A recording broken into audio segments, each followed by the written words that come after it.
Mi propio hijo me abandonó en el Aeropuerto Internacional de la Ciudad de México, como si yo fuera un objeto no deseado.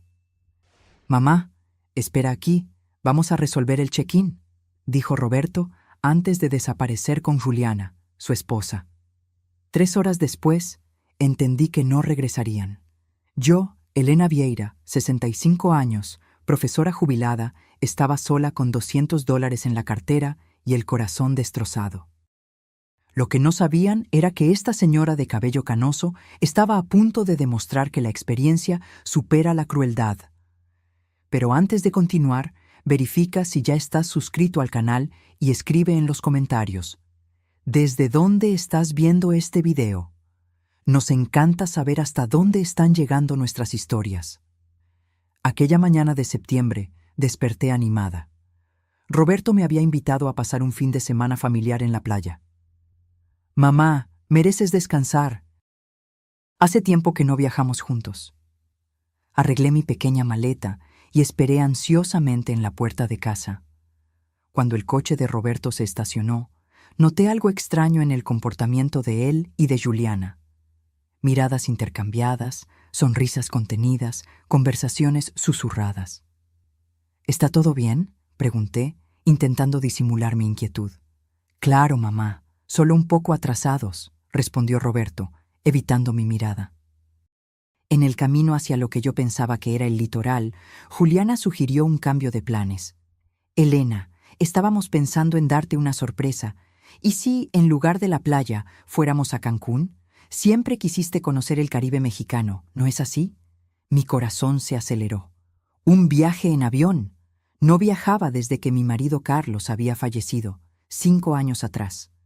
«Sería maravilloso», respondí, genuinamente feliz con la idea. Fue cuando entendí por qué estábamos yendo al aeropuerto. O al menos, fue lo que pensé entender. «Mamá, espera aquí con la maleta. Vamos a hacer el check-in y volvemos enseguida», dijo Roberto, señalando un banco cerca de la entrada de la terminal. «¿No quieres que vaya contigo?», pregunté confundida. «No hace falta». «Tranquila, que lo resolvemos todo rapidísimo», respondió Juliana con una sonrisa que ahora reconozco como falsa. Se alejaron, conversando en voz baja, y algo en mi interior sonó como una alarma, pero lo ignoré. Al fin y al cabo, era mi hijo, mi único hijo. 1 hora pasó. Después, 2. En la tercera hora, una empleada del aeropuerto se acercó, al ver a una señora sola desde hacía tanto tiempo. «¿La señora está esperando a alguien?». «Mi hijo y mi nuera. Fueron a hacer el check-in», respondí, la voz ya temblorosa por la sospecha que comenzaba a corroerme por dentro. «¿Qué aerolínea?», preguntó ella, amablemente. Fue cuando me di cuenta de que ni siquiera eso sabía. No me habían dicho a dónde íbamos exactamente, qué vuelo, nada. La empleada me acompañó hasta el mostrador de información y después de varios intentos de localizar mi nombre en alguna lista de pasajeros, la dura realidad se impuso. No había ninguna reserva para Elena Vieira en ningún vuelo de aquel día. Intenté llamar a Roberto. Buzón de voz. Mensajes sin respuesta. Después de otra hora intentando contactarlos, recibí un único mensaje. «Mamá, no podíamos más. La casa es nuestra ahora. Dejamos dinero suficiente para que vuelvas al asilo». ¿Asilo? Yo no vivía en ningún asilo. Vivía en mi propia casa, comprada con el sudor del trabajo mío y de Carlos durante 35 años como profesores. La casa que, aparentemente, Roberto ahora consideraba suya. Me senté nuevamente en aquel mismo banco, con las piernas temblorosas, intentando procesar la traición. La gente pasaba apurada, arrastrando maletas, viviendo sus vidas normales mientras mi mundo se desmoronaba. Fue cuando noté un detalle. Mi bolso estaba más ligero. Mis documentos habían desaparecido. Mi identificación, mi CURP, clave única de registro de población, y más alarmante, la escritura de la casa que siempre llevaba conmigo desde la muerte de Carlos, por miedo a perderla. Allí, sola en uno de los lugares más concurridos de Ciudad de México, entendí que había sido víctima no solo de abandono, sino de un golpe meticulosamente planeado por mi propia sangre. Las lágrimas vinieron, inevitables, Pero algo más fuerte nació dentro de mí: determinación. Soy profesora de historia jubilada. Pasé 40 años enseñando sobre revoluciones, resistencias y superaciones. Era hora de aplicar esas lecciones en mi propia vida. Con los $200 que dejaron conmigo, compré un boleto de autobús de vuelta a casa. Durante las 4 horas de viaje, no lloré más, planeé, porque Roberto y Juliana creían que estaban lidiando con una anciana indefensa. No tenían idea de que acababan de despertar a una guerrera que solo estaba dormida por la comodidad de la confianza familiar. Y ahora, esa guerrera estaba volviendo a casa, no para implorar por un lugar que era suyo por derecho, sino para recuperar todo lo que intentaron robar: mi dignidad, mi casa y principalmente mi independencia. Lo que no esperaban era que esta señora de 65 años hubiera guardado por precaución todas las copias de los documentos en una caja de seguridad del banco. Y más, que yo hubiera documentado cada transferencia sospechosa, cada conversación extraña, cada comportamiento inusual en los últimos meses. Roberto pensaba estar 3 pasos por delante, pero yo, silenciosamente, siempre estuve observando el tablero completo. Mi venganza no sería ruidosa ni impulsiva. Sería calculada, fría y devastadora, como las lecciones de historia que enseñé sobre los grandes estrategas. Y comenzaría exactamente en el momento en que ellos menos lo esperasen, cuando se sintieran seguros de la victoria. El autobús seguía por la carretera mientras yo miraba por la ventana, determinada. Roberto había aprendido mucho conmigo durante la vida, pero claramente no absorbió la lección más importante. Nunca subestimes a una mujer que sobrevivió a todas las tormentas que la vida le impuso. Cuando descendí del autobús aquella noche, mi ciudad parecía diferente. O tal vez era yo quien estaba diferente. No fui a casa inmediatamente. Sabía que Roberto y Juliana estarían allí, saboreando su aparente victoria. En lugar de eso, me dirigí al único lugar donde sabía que encontraría ayuda incondicional: la casa de Margarida, mi amiga de 40 años y ex colega de profesión. «Elena, ¿qué te pasó?», exclamó ella al abrir la puerta y verme parada allí, con una maleta pequeña y ojeras profundas. Durante un té caliente en la acogedora cocina de Margarida, le conté todo. Ella escuchó en silencio, con los ojos cada vez más abiertos con cada detalle de la traición. «Tienes que ir a la policía ahora mismo», dijo cuando terminé. «No», respondí con una calma que me sorprendió incluso a mí. «Todavía no. Primero, necesito entender exactamente lo que hicieron». Aquella misma noche, accedí a mi banca en línea en el notebook de Margarida. Como sospechaba, grandes sumas habían sido transferidas en los últimos meses.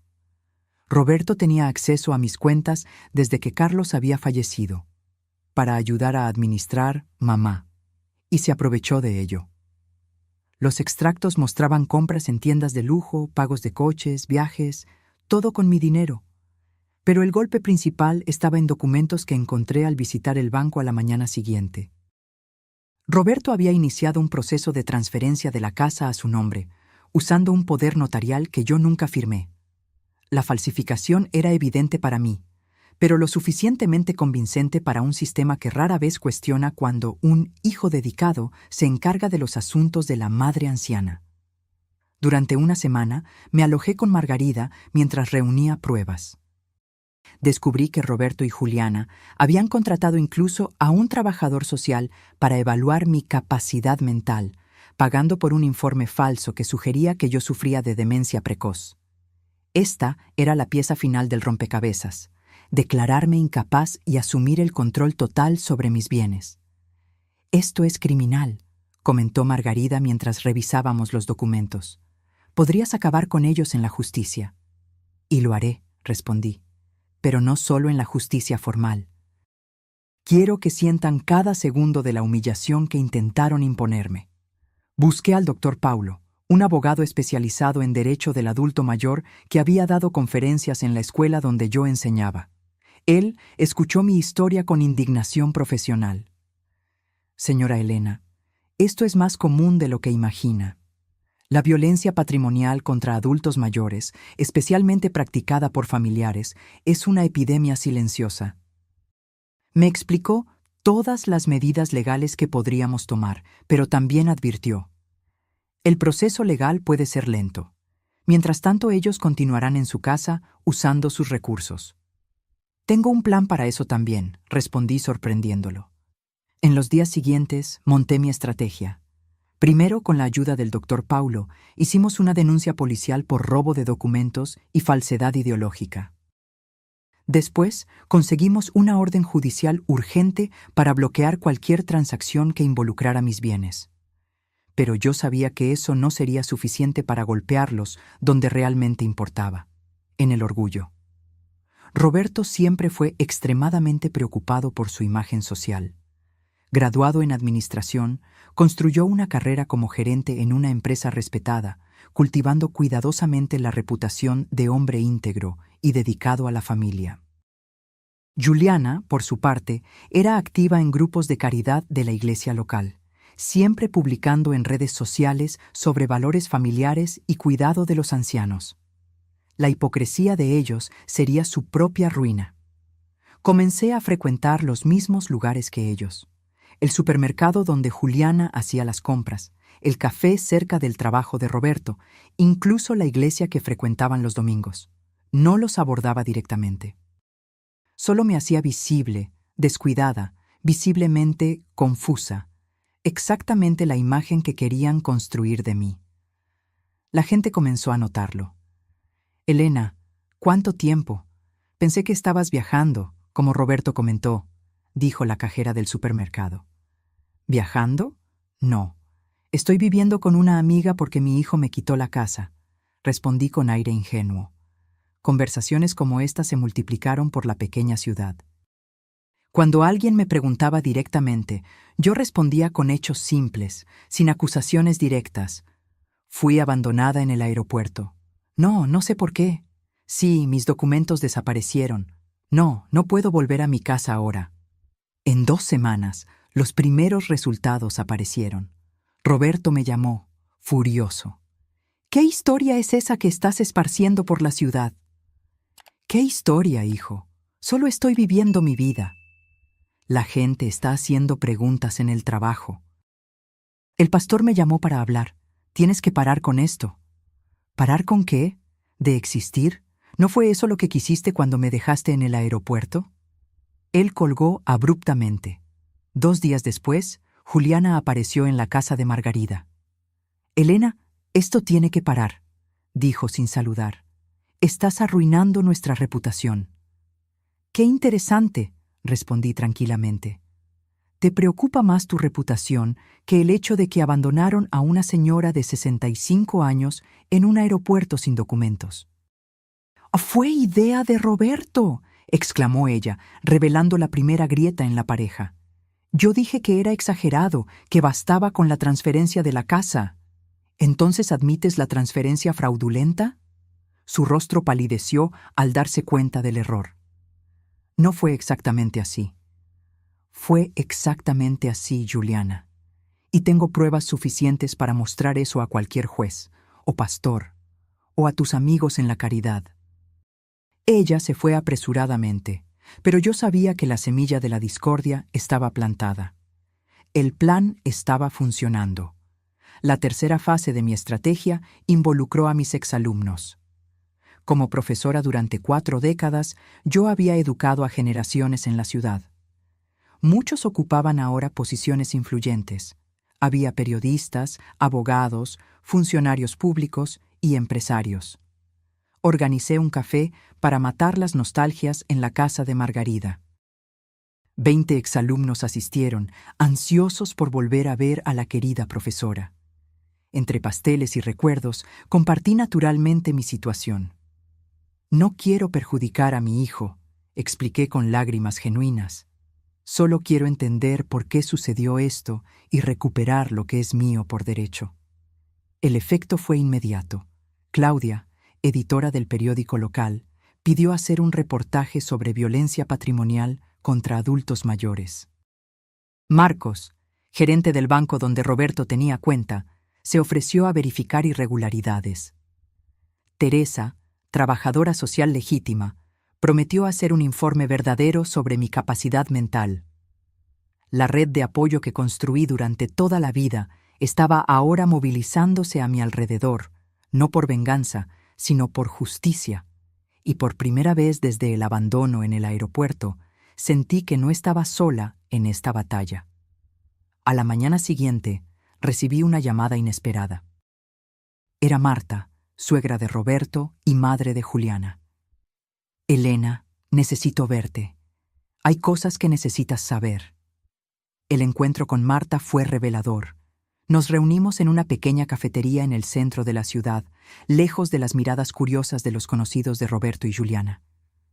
Nunca aprobé lo que planearon, comenzó ella, con las manos temblando al sostener la taza de café. Juliana me contó todo hace algunos meses, creyendo que yo la apoyaría. ¿Cómo podría apoyar algo tan cruel? Marta entonces desenrolló una historia que, aunque dolorosa, finalmente tenía sentido. Roberto estaba endeudado, inversiones arriesgadas, un estilo de vida más allá de sus posibilidades, tarjetas de crédito al límite. La solución más fácil, en su mente, era mi casa, valorada en más de $800,000 y sin hipoteca. El plan inicial era convencerte de vender y vivir con ellos, explicó Marta. Cuando se dieron cuenta de que nunca estarías de acuerdo, decidieron algo más, drástico. ¿Por qué no me contaste antes? Intenté disuadirlos, lo juro. Cuando supe que realmente iban a seguir con eso, te llamé aquella mañana, pero Roberto contestó tu celular. Dijo que estaban saliendo a dar un paseo y que tú llamarías después. Sentí un escalofrío al recordar que, de hecho, no encontré mi celular aquella mañana. Roberto dijo que yo debía haberlo dejado en casa y que no había tiempo para buscar. Después de que supe lo que pasó, me enfermé de preocupación.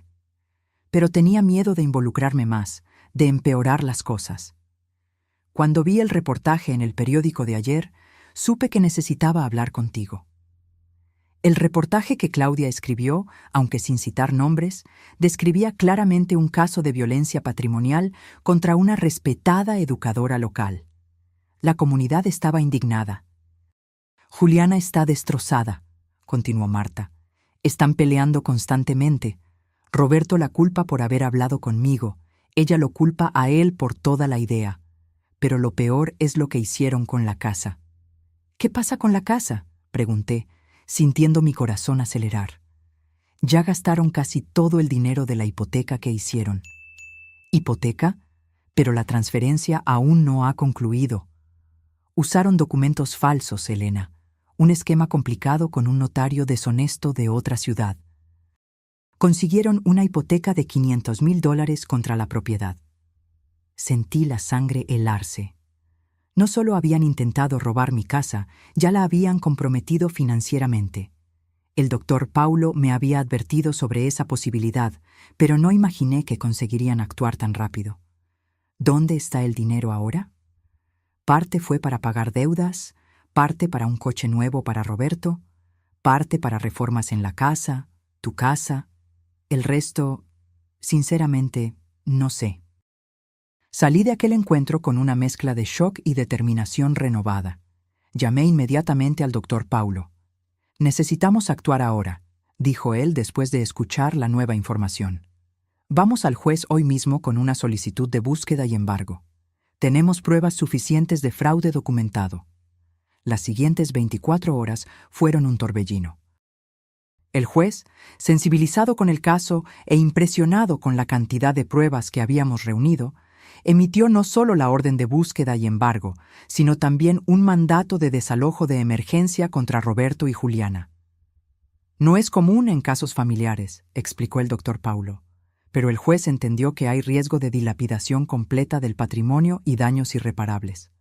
A la mañana siguiente, acompañada por oficiales de justicia, policías, el doctor Paulo y, por mi insistencia, Margarida, llegué a la puerta de mi propia casa, un lugar donde viví por 35 años, pero del cual estaba exiliada hacía casi un mes.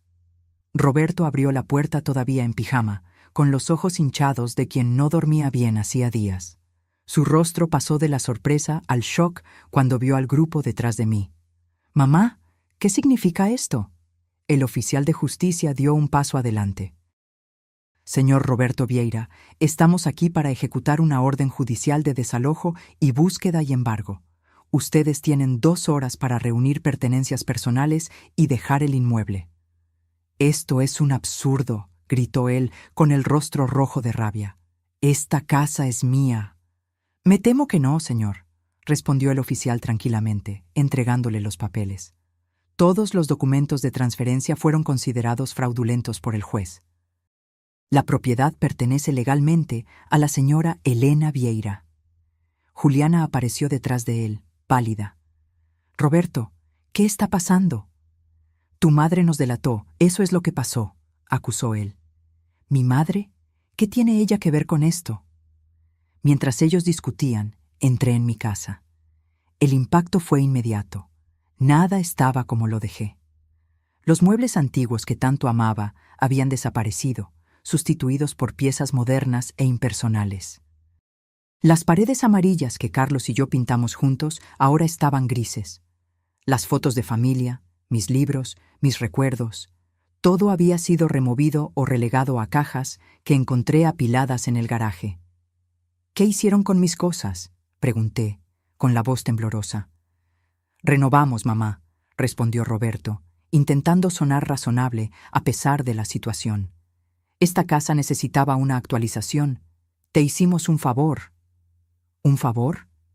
Miré a mi alrededor, al hogar que no reconocía más. «¿Llamas a esto un favor? ¿Destruir mis recuerdos?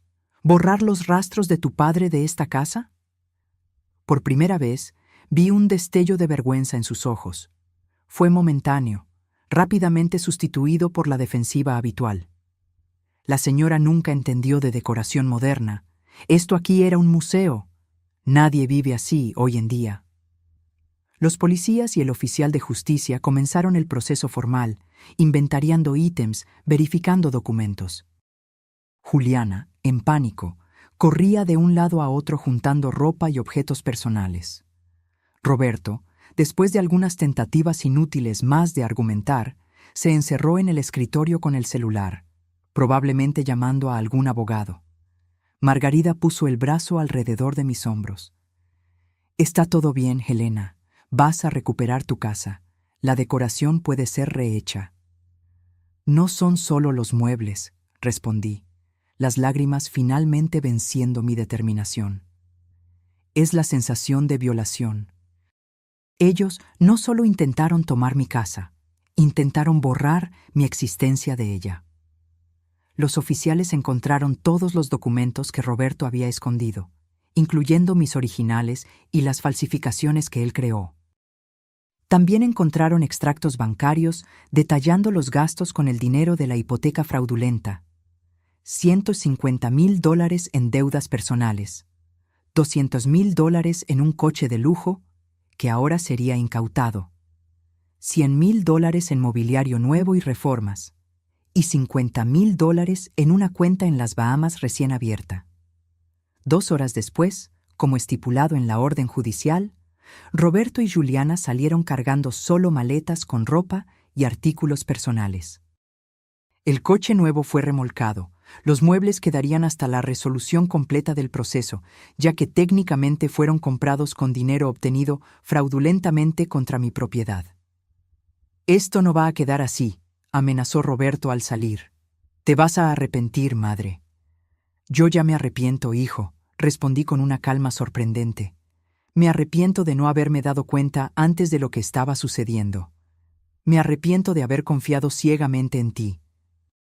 Pero principalmente, me arrepiento de haber fallado como madre al punto de que tú creyeras aceptable hacer esto con la persona que te dio la vida». Él no respondió. Con una última mirada de desprecio, entró en el taxi donde Juliana ya lo esperaba, llorando. Cuando todos se fueron, los oficiales, los policías, incluso Margarida, que prometió volver más tarde con comida, me quedé sola en mi casa transformada. Me senté en el sofá desconocido y lloré. Lloré por el tiempo perdido, por la confianza traicionada, por los años de recuerdos que intentaron borrar de las paredes. Pero principalmente, lloré por el hijo que pensé haber criado versus el hombre que él se reveló ser. Después de agotar las lágrimas, me levanté y comencé a explorar cada rincón de la casa, recordando cómo era antes, planeando cómo sería de nuevo. En el cuarto que fue de Roberto en la adolescencia, encontré las cajas con los álbumes de familia que ellos no tuvieron el coraje de tirar. Me senté en el suelo, hojeando fotos de un niño sonriente que un día conocí, intentando entender dónde todo salió mal. Fue cuando encontré, escondido entre las páginas de un álbum antiguo, un sobre amarillento dirigido a mí con la caligrafía inconfundible de Carlos.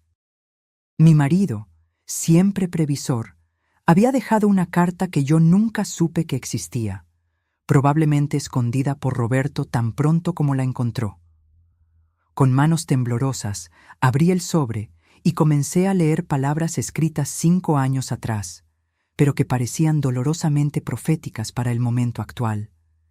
Mi querida Elena, si estás leyendo esta carta, significa que ya partí y que algo serio sucedió para que la encuentres. Espero que haya sido por casualidad, durante una limpieza nostálgica y no por necesidad. Pero conozco a nuestro hijo mejor de lo que piensas y temo que un día esta carta pueda ser necesaria. Roberto siempre fue ambicioso desde niño. ¿Recuerdas cómo contaba las monedas de la alcancía todas las noches? ¿Cómo se quedaba fascinado con las casas grandes cuando pasábamos en coche por los barrios ricos? Al principio, nos parecía admirable, un niño con visión, determinación. Pero a lo largo de los años vi algo que tú, con tu corazón de madre, tal vez te has negado a ver. La ambición de él no tenía límites éticos. Las pequeñas señales estaban allí. El dinero que desaparecía de tu cartera. Las mentiras sobre las notas en la escuela. La manera como trataba a los compañeros menos favorecidos. Intenté corregirlo, pero tú siempre creíste que yo era demasiado duro. Es solo un niño, decías. Pero los niños crecen, Helena, y se convierten en los hombres que formamos. En los últimos años, Roberto me buscó varias veces para discutir planeación sucesoria, como él llamaba. Quería saber exactamente el valor de la casa, de los ahorros, de las pólizas de seguro. Al principio, creí que era preocupación legítima por nuestro bienestar. Después, me di cuenta de que era cálculo. Por eso tomé algunas precauciones que tú no sabes. Primero, registré todo exclusivamente a tu nombre después de mi jubilación. La casa, el coche, los ahorros, todo está registrado solo como tuyo, no como nuestro.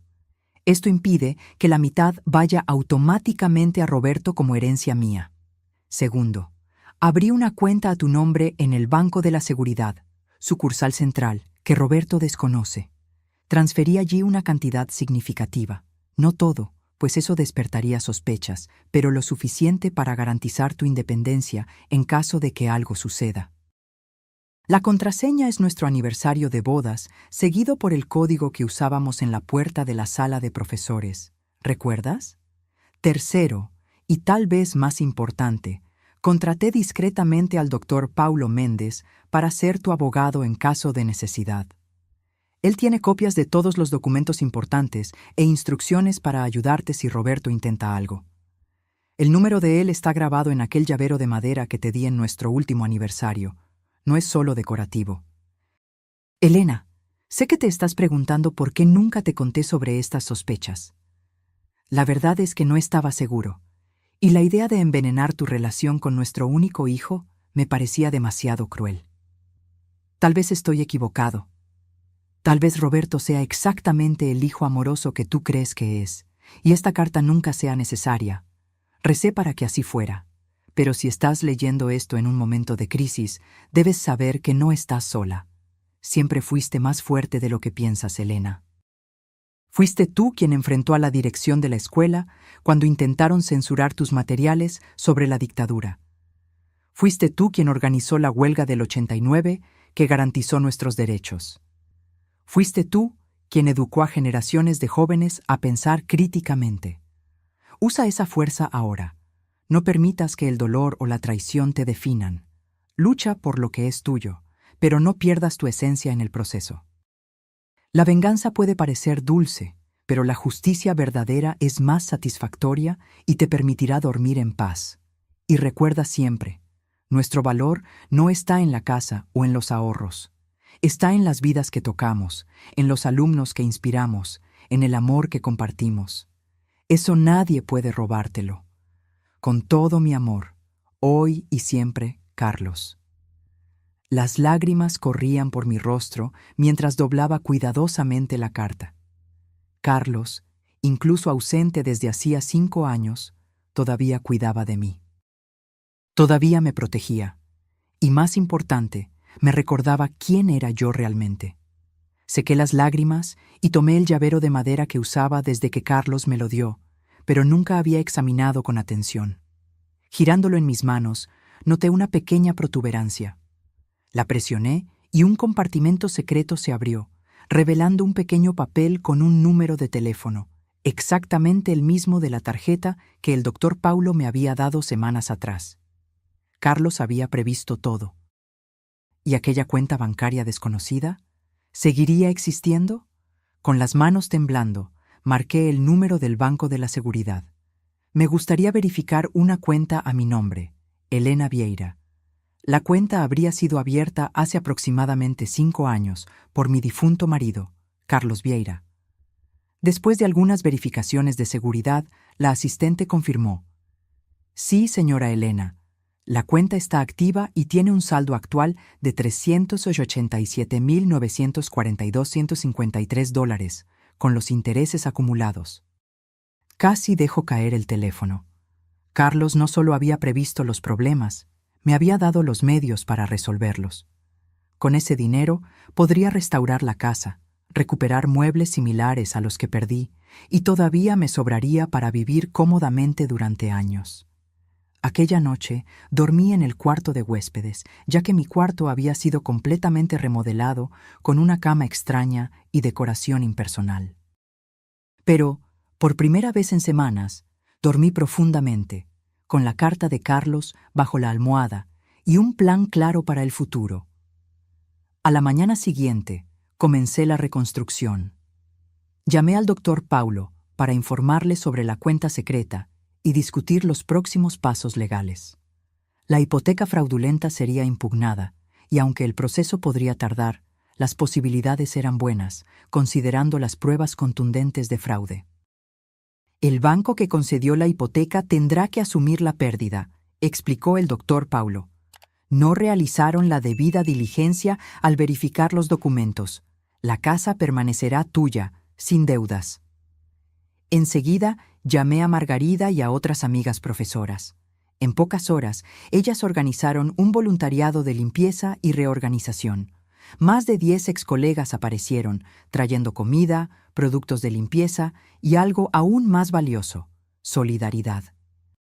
«Vamos a limpiar esa energía negativa de tu casa, Elena», dijo Lourdes, mi amiga de 30 años, abriendo todas las ventanas. Mientras las mujeres trabajaban, les conté sobre la carta de Carlos. No había vergüenza en compartir la historia ahora. La ciudad entera ya sabía sobre el golpe de Roberto a través del reportaje del periódico. «Carlos siempre fue un hombre prudente», comentó Ivone, que también había conocido a mi marido. «Siempre decía que esperaba lo mejor de las personas, pero se preparaba para lo peor». «Quisiera que él estuviera aquí», confesé, sintiendo su falta con renovada intensidad. «Él está, querida», respondió Lourdes, señalando mi corazón. Y por la carta, parece que nunca se fue realmente. Durante las semanas siguientes me dediqué a recuperar mi casa. No podría restaurarla exactamente como era. Algunos objetos eran irreemplazables, como el sillón donde Carlos leía el periódico o el reloj de pared que ganamos de regalo de bodas. Pero podía crear un nuevo hogar que honrara el pasado mientras miraba hacia el futuro. Contraté a un carpintero para recrear la mesa del comedor, lo más parecida posible a la original. Compré nuevas estanterías para mis libros, que afortunadamente estaban solo empacados y no destruidos. Recuperé algunas piezas antiguas en la tienda de antigüedades de la ciudad y complementé con muebles nuevos que realmente me gustaban, no los que Roberto y Juliana habían elegido. El caso en la justicia avanzaba. La investigación reveló que el esquema era aún más complejo de lo que imaginábamos. El notario deshonesto había facilitado transferencias fraudulentas en al menos 6 otros casos, todos involucrando a adultos mayores. La historia acabó en los periódicos regionales e incluso en un programa de televisión sobre crímenes financieros. Roberto y Juliana estaban enfrentando no solo un proceso civil, sino también acusaciones criminales. Marta me informaba ocasionalmente sobre la situación de ellos. Vivían separados ahora, cada uno culpando al otro por el fracaso del plan. Roberto había perdido el empleo debido al escándalo, y Juliana estaba siendo evitada por los círculos sociales que tanto valoraba. 3 meses después de recuperar mi casa, recibí una llamada inesperada. «Mamá, soy yo». La voz de Roberto sonó extraña, derrotada. Mi corazón se aceleró, pero mantuve la calma. «Hola, Roberto. Necesito verte, por favor». «¿Por qué?» «Tengo una audiencia mañana. Puedo recibir 5 años de prisión». Entonces era eso. Él no estaba arrepentido, estaba desesperado. «¿Y qué esperas que yo haga?» «Si retiraras las acusaciones, si dijeras que fue todo un malentendido». «No puedo hacer eso, Roberto. No fue un malentendido». Silencio en la línea. Luego, «Por el amor de Dios, madre, soy tu hijo. ¿Vas a dejar que tu único hijo vaya a la cárcel?» La pregunta flotó en el aire por algunos instantes. Casi cedí. El instinto maternal es poderoso. Pero entonces recordé la carta de Carlos, la premeditación de Roberto, el aeropuerto, los 3 meses de angustia y humillación. ¿Pensaste en eso cuando me abandonaste en el aeropuerto? ¿Cuando falsificaste mi firma? ¿Cuando planeaste enviarme a un asilo? Yo no estaba pensando bien. Estábamos endeudados, desesperados. ¿Y cuál sería tu solución si yo no hubiera descubierto? ¿Dejarme en la calle? ¿O peor? Él no respondió, lo que fue respuesta suficiente. «Roberto, tú elegiste este camino. Ahora tienes que enfrentar las consecuencias». «¿Entonces es así? ¿Sin perdón, sin segunda oportunidad?» Respiré hondo antes de responder. «El perdón es una jornada, no un evento. Tal vez un día consiga perdonarte completamente. Pero la confianza es diferente. Necesita ser reconquistada con acciones, no con palabras desesperadas cuando estás acorralado». «¿Qué quieres que haga?», preguntó, la voz ahora embargada. «Quiero que asumas responsabilidad por lo que hiciste. Enfrenta las consecuencias legales. Reflexiona sobre tus elecciones. Y cuando estés realmente listo para una reconciliación auténtica, no por necesidad, sino por verdadero arrepentimiento, entonces podemos hablar de nuevo». Colgué el teléfono con manos temblorosas, lágrimas silenciosas escurriendo por mi rostro. A pesar de todo, él todavía era mi hijo, el niño que cargué por 9 meses, que enseñé a andar, a leer, a soñar. Dolía profundamente negarle lo que pedía. Pero sería aún más doloroso permitir que escapara de las consecuencias de sus acciones sin arrepentimiento real. Eso solo reforzaría que el comportamiento era aceptable. En la semana siguiente, acompañada por el doctor Paulo, asistí a la audiencia. Roberto me vio. Nuestras miradas se cruzaron brevemente antes de que él desviara la suya, avergonzado. Aceptó un acuerdo con la fiscalía. 2 años de prisión con posibilidad de régimen semiabierto después de 8 meses, restitución financiera completa y servicio comunitario después de la liberación. Juliana recibió una sentencia suspendida con servicio comunitario obligatorio, ya que las pruebas sugerían que, aunque cómplice, ella había sido menos activa en la planeación. Marta me agradeció por no pedir pena máxima para su hija. Ella se equivocó gravemente, pero creo que aprendió la lección. 6 meses pasaron. Mi casa estaba completamente restaurada, no como copia exacta de lo que fue, sino como un nuevo hogar que reflejaba tanto mis recuerdos como mi nueva realidad. volví a dar clases como voluntaria en un proyecto para alfabetización de adultos mayores. Encontré propósito en ayudar a personas que, como yo, frecuentemente son subestimadas por la sociedad. Una tarde, recibiendo a mis alumnos para un té conmemorativo al final del semestre, oí el timbre. Era Marta. «Helena, disculpa aparecer sin avisar. Roberto me pidió que te entregara esto». Me extendió un sobre simple con mi nombre escrito en la letra inconfundible de mi hijo. Le agradecí y lo guardé para leer después de que mis invitados se fueran. Por la noche, sola en el balcón que había reformado con colores vibrantes, una elección que el antiguo Roberto habría criticado como cosa de vieja, abrí el sobre. La carta de Roberto era extensa, escrita a mano en varias páginas. Diferente de las comunicaciones rápidas y digitales que él siempre prefirió, el esfuerzo de escribir manualmente ya indicaba un cambio. «Mamá, escribo esta carta desde el lugar más improbable, una celda de prisión que comparto con otros 3 hombres. Nunca imaginé estar aquí, pero tal vez este sea exactamente el lugar donde yo necesitaba estar para finalmente ver la verdad. En los primeros meses, culpé a todos menos a mí mismo. Culpé a Juliana por no haber sido lo suficientemente discreta. Culpé al notario por no haber hecho documentos más convincentes. Culpé a la señora por haber sido demasiado lista para una anciana. Sí, llegué a ese nivel de distorsión. Entonces, durante una sesión de terapia obligatoria, parte de mi sentencia, el psicólogo me hizo una pregunta simple. ¿Qué hizo tu madre para merecer lo que tú planeaste para ella? Me quedé en silencio por mucho tiempo, buscando justificaciones. La señora era terca con el dinero. No entendía nuestras necesidades modernas. Estaba demasiado apegada a aquella casa antigua. Pero cuanto más intentaba justificar, más vacías sonaban mis excusas. La verdad, que estoy finalmente listo para admitir, es que la señora no hizo nada para merecer mi traición. Por el contrario, dedicó su vida a darme educación, amor, oportunidades.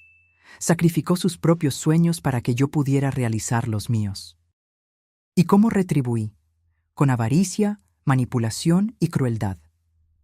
El psicólogo me ayudó a entender que mi comportamiento no comenzó de la nada. Siempre estuve obsesionado por el estatus, por las apariencias. Creía que merecía más, que las reglas normales no se aplicaban a mí, que el fin justificaba los medios. Culpé a mis problemas financieros, pero la verdad es que mi avaricia era insaciable. Aunque tuviéramos 5 casas como la tuya, yo probablemente todavía querría más. Hoy entiendo que el plan de abandonarte en el aeropuerto no fue solo criminal, fue inhumano. Dejar a mi propia madre, de 65 años, sin documentos, sin apoyo, como si fuera un objeto descartable. ¿Cómo pude? ¿Cómo me convertí en este monstruo? No espero tu perdón. Sinceramente no creo que lo merezca. Pero quiero que sepas que estoy trabajando para convertirme en una persona mejor. Alguien que pueda un día mirarse al espejo sin vergüenza. Alguien que honre el sacrificio que la señora y mi padre hicieron por mí, en lugar de traicionarlo. Si un día, cuando yo salga de aquí, la señora permite que yo demuestre este arrepentimiento con acciones, seré eternamente agradecido. Si no, lo entenderé. En ambos casos, pasaré el resto de la vida intentando compensar el mal que causé, a ti y a todos los que lastimé con mi arrogancia y egoísmo. Con profundo arrepentimiento y respeto tardío, Roberto. Leí la carta 3 veces, las emociones oscilando entre escepticismo, esperanza, dolor y un tímido alivio. ¿Sería sincero o solo otra manipulación de un hombre desesperado por mejorar su situación? No tenía respuestas todavía, solo la certeza de que necesitaba tiempo para procesar esas palabras. Guardé la carta en la gaveta del escritorio y decidí que no respondería inmediatamente.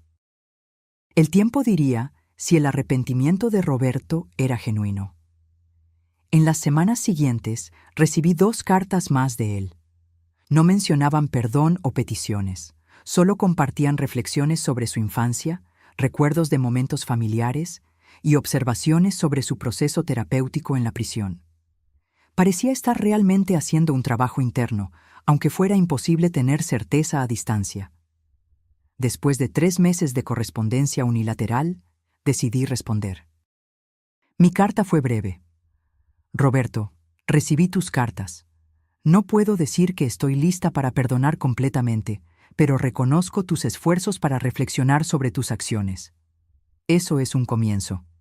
Me preguntas sobre mi día a día. Retomé la enseñanza como voluntaria. Estoy ayudando a adultos mayores a aprender a leer y escribir. Es gratificante ver a personas de mi edad, o mayores, descubriendo nuevos mundos a través de las palabras. La casa está diferente ahora.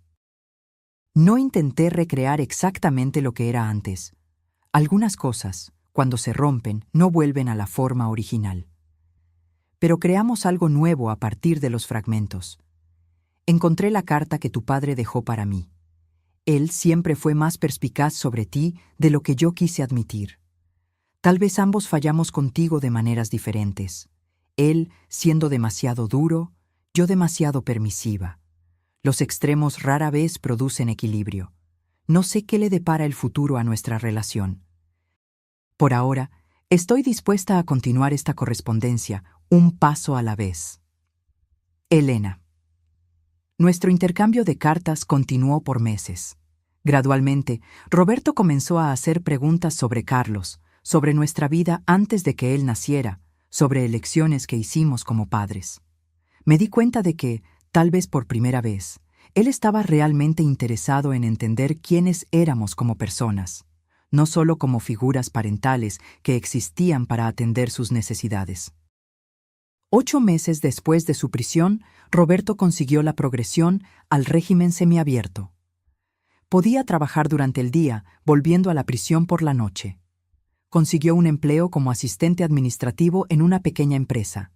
Nada comparado con el cargo gerencial que tenía antes, pero era un nuevo comienzo. Fue cuando recibí una llamada de él. «Mamá, ¿puedo visitarte el próximo domingo? Entiendo si es muy pronto». Hesité. ¿Estaba lista para verlo personalmente? ¿Para enfrentar al hijo que había planeado mi exilio? «Ven a almorzar», respondí finalmente. Mediodía. El domingo llegó con una ansiedad casi palpable. Preparé una comida simple: arroz, frijoles, la lasaña que a él le gustaba en la infancia. Nada extravagante, pero suficiente para indicar que no era solo una visita formal. A las 11:55 sonó el timbre. Roberto estaba puntual, algo raro en el pasado. Abrí la puerta y el shock fue inmediato. Mi hijo había cambiado drásticamente. Más delgado, cabellos canosos en las sienes que no estaban allí antes, ojeras profundas. Los 8 meses de prisión habían cobrado su precio físico. Pero fue su mirada lo que más me impactó. Los ojos arrogantes que siempre parecían evaluar todo con desdén, ahora estaban bajos, casi humildes. «Hola, mamá», dijo simplemente, sin intentar un abrazo, respetando el espacio que yo no había ofrecido todavía. «Entra, Roberto». Él me siguió hasta la sala, mirando a su alrededor con curiosidad. La casa está diferente, más colorida. Sí, decidí que era hora de cambios. Combina contigo. Siempre te gustaron los colores vivos. Recuerdo tu ropa de profesora. Este comentario me sorprendió.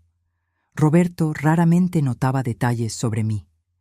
El almuerzo comenzó tenso, con conversaciones superficiales sobre el clima, las noticias, mi trabajo voluntario. Evitábamos al elefante en la sala. Todo lo que había sucedido, todo lo que todavía necesitábamos procesar. Fue Roberto quien finalmente rompió la barrera. «Mamá, sé que las palabras no son suficientes, pero necesito decirte personalmente. Lo siento mucho, profunda, verdaderamente arrepentido». Puse los cubiertos en la mesa, observándolo atentamente. «¿Por qué, Roberto?» Es lo que nunca entendí. ¿Por qué llegar a tal extremo? Podrías haber pedido ayuda financiera. Podrías haber sido honesto sobre tus dificultades. Él respiró hondo, los ojos fijos en la comida que apenas había tocado. No fue solo por dinero, aunque me convencí de eso en la época. Fue orgullo, vergüenza. No conseguía admitir que había fracasado financieramente, que había tomado malas decisiones. Era más fácil tomar lo que creía que merecía que admitir que no lo merecía. ¿Y eso justificaba abandonarme como basura? Nada lo justifica, respondió inmediatamente. Absolutamente nada. Me convertí en un monstruo, mamá. Construí una fortaleza de justificaciones. Me convencí de que estaba haciendo lo necesario, que en el fondo la señora estaría bien, que tal vez sería incluso mejor para ti estar en un lugar adecuado para tu edad. Un asilo. Sí, me mentí a mí mismo que sería un lugar bueno, confortable. Pero la verdad es que ni siquiera investigué lugares. No me importó realmente tu bienestar. Solo quería tu dinero y tu casa. La honestidad brutal me tomó desprevenida. No había más excusas, solo la verdad cruda. ¿Qué cambió, Roberto? ¿Cómo sé que esto no es solo otro plan, otra manipulación? Él levantó los ojos, encontrando los míos por primera vez. No puedes saberlo con certeza. Yo mismo estoy aprendiendo a confiar en ese cambio. Todo lo que puedo ofrecer son acciones consistentes a lo largo del tiempo, no promesas vacías. Nos quedamos en silencio por algunos minutos, cada uno absorbiendo el peso de aquella conversación. ¿Qué pasó con Juliana?, pregunté finalmente, cambiando ligeramente el tema. Nos divorciamos. Ella volvió a la casa de su madre permanentemente. Está haciendo terapia también. ¿Y tu futuro? ¿Tienes planes? Estoy reconstruyendo desde cero.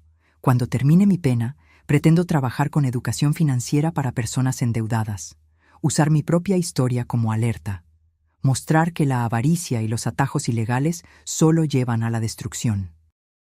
Asentí, todavía cautelosa, pero notando la ausencia de grandiosidad en sus planes. Una buena señal. El antiguo Roberto habría hablado de reconstruir un imperio, de probarles a todos que todavía era exitoso. Cuando él estaba a punto de irse, al final de la tarde, se detuvo en la puerta. «Mamá, no espero volver a nuestra antigua relación. Sé que rompí algo precioso e irreemplazable, pero si me lo permites, me gustaría construir algo nuevo. No como hijo que exige, sino como persona que respeta a otra persona. Un paso a la vez». «Un paso a la vez», concordé. «Es todo lo que puedo ofrecer ahora». Él asintió, aceptando esos términos limitados con una humildad que jamás había demostrado antes. En los meses siguientes, Roberto cumplió su palabra. Visitas quincenales, siempre respetuosas, siempre manteniendo distancia emocional apropiada. Pequeños gestos. Arreglar un grifo roto, ayudar a cargar compras pesadas, sin exigir reconocimiento o gratitud. Comenzó a asistir a un grupo de apoyo para personas con comportamiento compulsivo financiero. Inició un blog anónimo compartiendo su jornada de recuperación y alertando sobre los peligros de la avaricia descontrolada. Un año después de su liberación definitiva, recibí una invitación inesperada. Roberto había organizado una ceremonia de graduación para los adultos mayores del proyecto de alfabetización donde yo trabajaba. Consiguió donaciones de empresas locales, organizó un pequeño cóctel, certificados impresos, incluso un fotógrafo voluntario.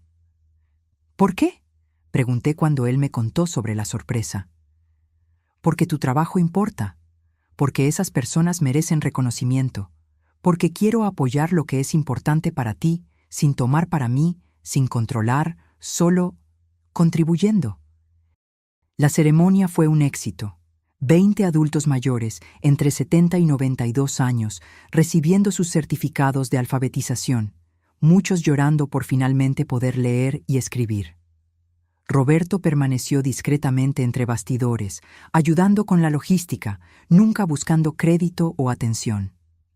Al final de la noche, mientras los invitados se iban, lo encontré organizando las sillas. «Gracias por esto», dije sinceramente. Significó mucho para ellos y para mí. «Fue un placer, mamá». Verte enseñar es inspirador, siempre lo fue. Una pequeña chispa de reconexión genuina se encendió entre nosotros en aquel momento. No perdón completo, no confianza irrestricta. Esas, tal vez, nunca regresarían íntegramente. Pero algo nuevo y frágil comenzaba a crecer en los escombros de lo que habíamos perdido. Hoy, 3 años después del fatídico abandono en el aeropuerto, nuestra relación continúa en evolución. Roberto vive en un apartamento modesto, trabaja en una ONG de educación financiera y mantiene una vida simple. No intentamos fingir que el pasado no sucedió. Él está siempre presente, como una cicatriz que ocasionalmente duele cuando el tiempo cambia. Pero aprendimos a construir algo alrededor de esa cicatriz. No una relación madre-hijo tradicional, sino una conexión entre dos personas adultas que reconocen tanto el daño como la posibilidad de cura. En cuanto a mí, aquella señora abandonada en el aeropuerto con $200 en la cartera ya no existe. En su lugar está una mujer de 68 años que descubrió su propia fuerza, que reconstruyó su vida en sus propios términos, que aprendió que incluso en las mayores traiciones pueden existir semillas de transformación. Mi casa ahora es verdaderamente mía, no solo legalmente, sino espiritualmente. Cada rincón refleja mis elecciones, mis gustos, mis historias. Las fotografías de Carlos continúan en las paredes, pero también hay nuevos cuadros, de viajes que hice sola, de celebraciones con mis alumnos adultos mayores, de momentos que representan mi independencia reconquistada.